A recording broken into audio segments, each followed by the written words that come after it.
और अब खबर भीलवाड़ा के हमीरगढ़ से है, जहां पर राजकीय शास्त्री संस्कृत कॉलेज सिर्फ एक प्रोफेसर के भरोसे चल रहा है, जिसके चलते छात्रों का भविष्य अधूरजूल में है। अधरजूल में होने के चलते अब लोगों में कॉलेज को लेकर कई भ्रांतियां भी हैं। कॉलेज में प्रोफेसर्स की नियुक्तियां नहीं होने से छात्रों में रोष नजर आ रहा है, जिसे लेकर विद्यार्थियों ने कॉलेज के गेट पर अब तालेबंदी करने की चेतावनी दी है और साथ ही कॉलेज में प्रोफेसर्स की नियुक्ति को लेकर प्राचार्य को ज्ञापन सौंपा है।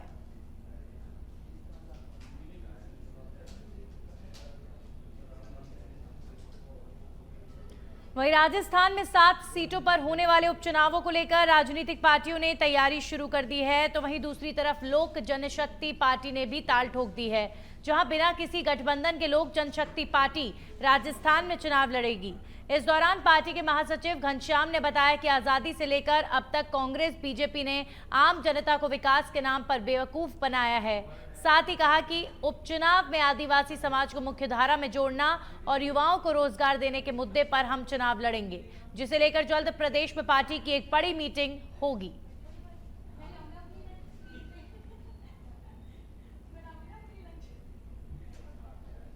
वहीं धौलपुर के सरमथुरा थाना पुलिस ने वारदात की फिराक में घूम रहे 2 बदमाशों को गिरफ्तार किया है। पुलिस ने दोनों के पास से बड़ी मात्रा में अवैध हथियारों को भी बरामद किया है। सरमथुरा थाना प्रभारी ने बताया कि मुखबिर की सूचना पर पुलिस ने ये कार्रवाई की है।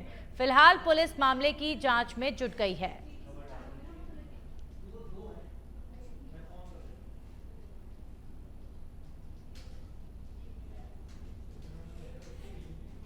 और अब खबर धौलपुर से है, जहां पर बसेड़ी बस स्टैंड के पास स्थित एक ढाबे में तोड़फोड़ करने का मामला सामने आया है। दरअसल जमीनी विवाद में एक पक्ष ने दूसरे पक्ष के ढाबे में तोड़फोड़ कर दी, जिसका वीडियो अब वायरल हो रहा है। पीड़ित ने बताया कि वीडियो में दिखाई दे रहे आरोपी दीवान सिंह के बेटे हैं, जिन्होंने बस स्टैंड के पास वाली जमीन पर कब्जा करने की नीयत से उसके ढाबे में तोड़फोड़ की है।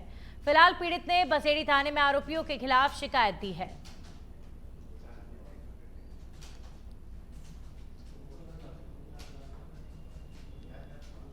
तो धौलपुर में जमीनी विवाद को लेकर एक ढाबे में तोड़फोड़ की घटना हुई है। बसेड़ी बस स्टैंड के पास का ये मामला बताया जा रहा है।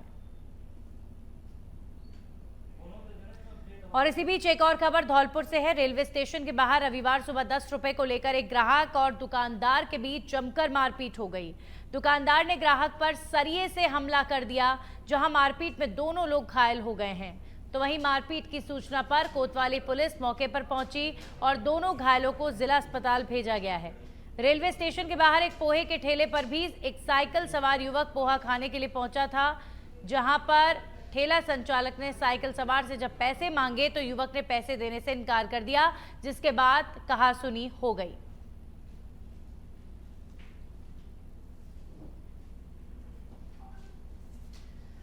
तो धौलपुर में लड़ाई झगड़े का एक और प्रकरण। 10 रुपए को लेकर ग्राहक और एक दुकानदार के बीच हाथापाई हो गई। और अब खबर प्रतापगढ़ की कोतवाली पुलिस ने नाकेबंदी के दौरान एक युवक को गिरफ्तार किया है, जिसके पास से 1 किलो 231 ग्राम अफीम बरामद हुई है। अफीम की कीमत 3.5 लाख रुपए बताई जा रही है। तो वहीं पुलिस ने मामला दर्ज कर जांच शुरू कर दी है। आपको बता दें कि प्रतापगढ़ में पुलिस मादक पदार्थों की तस्करी करने वालों के खिलाफ अभियान चला रही है।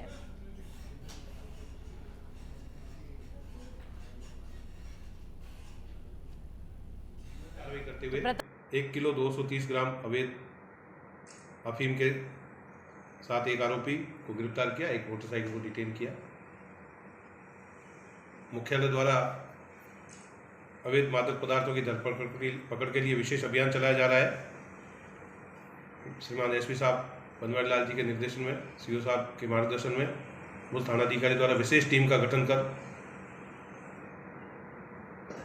सूचना के आधार पर कल नाकाबंदी करते हुए सब इंस्पेक्टर लक्ष्मण लाल द्वारा और उसकी टीम द्वारा एक व्यक्ति को डिटेन कर उसकी तलाशी ली, तो उसके कब्जे से 2 थैलियों में 1 किलो 230 ग्राम अवैध अफीम बरामद हुई, जिसको गिरफ्तार कर प्रकरण दर्ज किया गया। अनुसंधान जारी है।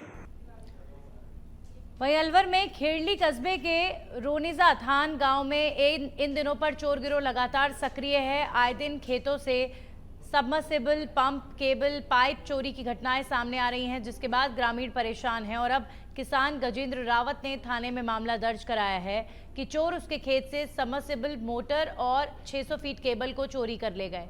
इधर लगातार चोरी की घटनाओं के बावजूद आरोपियों की गिरफ्तारी नहीं हो पाई है, जिसके चलते ग्रामीण आक्रोशित हैं और पुलिस की कार्यशैली पर सवाल उठाए जा रहे हैं।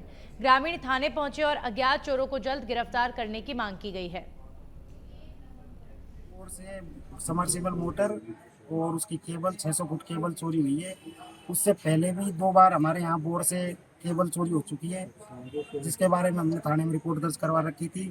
उसमें अभी तक कोई कार्रवाई नहीं हुई और अभी हमें 2 दिन पहले फिर चोरी हुई है, उसके बारे में रिपोर्ट दर्ज करवाने अभी आए हैं। वहीं जोधपुर में एसीबी की कार्रवाई देखने को मिली है, जहां पर लूणी थाने के कांस्टेबल को ट्रैप किया गया है। कांस्टेबल को 5000 की रिश्वत लेते दबोचा गया। हेड कांस्टेबल की भूमिका संदिग्ध बताई जा रही है। मौके पर एंटी करप्शन ब्यूरो की टीम अभी फिलहाल कार्रवाई कर रही है। तो एक कांस्टेबल को 5000 की रिश्वत लेते दबोचा गया है। जोधपुर में हेड कांस्टेबल की संदिग्ध भूमिका को लेकर एंटी करप्शन ब्यूरो ने कार्रवाई की है और 5000 की रिश्वत लेते हेड कांस्टेबल को ट्रैप किया गया है। अभी फिलहाल हेड कांस्टेबल से पूछताछ की जा रही है। देखिए, इसमें कल परिवादी एसीबी कार्यालय में उपस्थित हुआ था, जसवंत उसका नाम है, और इसने जून महीने में मुकदमा दर्ज करवाया था लूणी थाने में, जिसमें इसके पिताजी के साथ, इसके साथ और इसके कजन के साथ मारपीट हुई थी। मुकदमे में अनुसंधान अधिकारी हेड कांस्टेबल शंभू सिंह का पिछले जब से मुकदमा दर्ज हुआ उसमें कोई कार्रवाई नहीं करा था। परिवादी बार बार उसके पास चक्कर काटता था और फिर उसने परिवादी से मुकदमे में कार्रवाई करने के नाम पर जो है रुपयों की मांग की। इससे 10,000 रुपये मांगे। कुछ समय पूर्व इसके पिताजी से 3,000 रुपये लेके गया कार्रवाई करने के नाम पे। कल परसों फिर इसको थाने बुला के इसको कहा कि अगर तू पैसे देगा तो ही तेरे इस मुकदमे में कार्रवाई होगी। परिवादी ने एसीबी कार्यालय से संपर्क किया। हमारे डीजी साहब और डीएस साहब के निर्देशन में हमने सत्यापन करवाया। कल जब मांग सत्यापन किया गया शंभू सिंह से, तो उसने जो है 5,000 रुपये कार्रवाई करने के नाम पे इससे मांगे, और जब ये बैठा था तो सत्यापन करवाया गया। उस वक्त इसके साथ ही कांस्टेबल मन्नाराम भी बैठा था। उसने परिवादी को कहा कि अगर फ़ोन वोन मत करना, मैं नहीं मिलता हूँ तो मन्नाराम को ये पैसे देना। मन्नाराम ने भी कहा कि ठीक है, मुझे ला के दे देना, तब तेरा काम हो जाएगा। आज हमने ट्रैप इसमें जो है ट्रैप कार्रवाई जो टीएलओ है हमारे, वो निरीक्षक है सुनीता डूडी, उनके नेतृत्व में एक टीम बनाई। इस खबर पर ज्यादा जानकारी के साथ हमारे सहयोगी जितेंद्र डूडी जुड़ गए हैं, सीधा उनका रुख करेंगे। जितेंद्र, एंटी करप्शन ब्यूरो ने कांस्टेबल को रिश्वत के मामले में अभी फिलहाल ट्रैप किया है, इस मामले को लेकर और क्या जानकारी? बिल्कुल, देखिए मैं बता दूं कि ये जून महीने का मामला था, जब जून के अंदर एक एफआईआर दर्ज की गई। उसी को लेकर जो है परिवादी थाने पहुंचा था, लेकिन उनसे मांग की गई। इस मामले को लेकर 10,000 की मांग की गई, लेकिन परिवादी के पिता ने 3,000 जो पहले दे दिए और 2,000 आज देने को बोला था। इसी को लेकर जो है परिवादी ने एसीबी में शिकायत दी और शिकायत देने के बाद एसीबी ने जो है मामले का सत्यापन कराया। उसके बाद जो है इस पूरे मामले को कार्रवाई को अंजाम दिया गया। आज जो कांस्टेबल गिरफ्तार किया गया है, उसके साथ ही इनके और किस किस जो है आगे तार जुड़े हो वो भी एसीबी जांच कर रही है।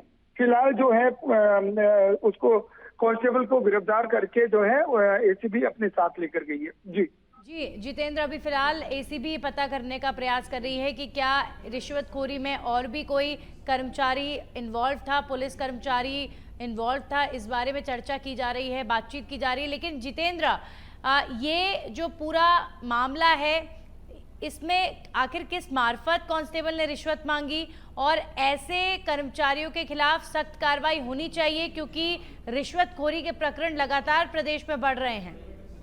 बिल्कुल, देखिए निश्चित रूप से जो राज्य सरकार है वो जीरो टॉलरेंस पर काम कर रही है, और जो जितने भी जो है मामले आ रहे हैं, सरकार जो है त्वरित कार्रवाई भी करवा रही है और उसको लेकर अधिकारी काम भी कर रहे हैं। जिस तरीके से एक पत्रावली में अनुसंधान को लेकर जो है इस कांस्टेबल ने रिश्वत मांगी थी, उसको लेकर के जो है परिवादी एसीबी के पास पहुंचा और मामले की शिकायत दी। क्योंकि देखिए लगातार सरकार अपीलें कर रही है और वो एसीबी ने भी जो है व्हाट्सएप नंबर तक जारी कर रखे हैं। कहीं ना कहीं जो है लोगों को जागरूक होना पड़ेगा कि जिस तरीके से जो भ्रष्टाचार बढ़ता जा रहा है उसको लेकर चलिए, सरकार की शुक्रिया भी जितेंद्र, जो है आपने काम तमाम कर रही है और जानकारी एसीबी लगातार जो है शुक्रिया जितेंद्र तमाम जानकारियों के लिए। तो जोधपुर में एंटी करप्शन ब्यूरो ने एक कांस्टेबल को रिश्वतखोरी के प्रकरण में ट्रैप किया है और सरकारी कर्मचारी रिश्वतखोरी के माध्यम से एक तरफ पीड़ितों को परेशान करते हैं और अपनी जेबें भरते हैं, जिससे सरकारी जो महकमा है वो बदनाम होता है। इसीलिए एंटी करप्शन ब्यूरो लगातार प्रदेश में कार्रवाइयां कर रहा है।